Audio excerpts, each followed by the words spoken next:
Hey everybody, I've added a headlamp to my kit. Grantham suggested it.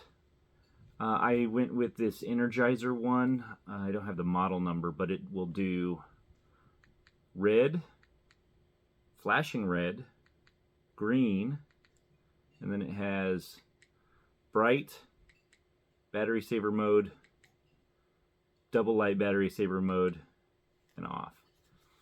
It is comes with a green headband. So the flashing one, the red one, the green one, you could use to signal. If they mention like you turn on the red light and spin it around to signal and stuff like that. I don't have a team to signal to, but if and when I have a team, I can signal them for whatever reasons, or whenever I'm calling in the choppers for airstrikes and stuff. So I have this, mostly just use it for walking the dogs, but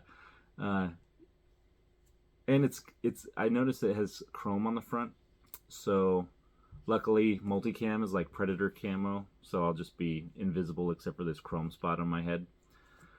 All right, hope this helps. Talk to you later.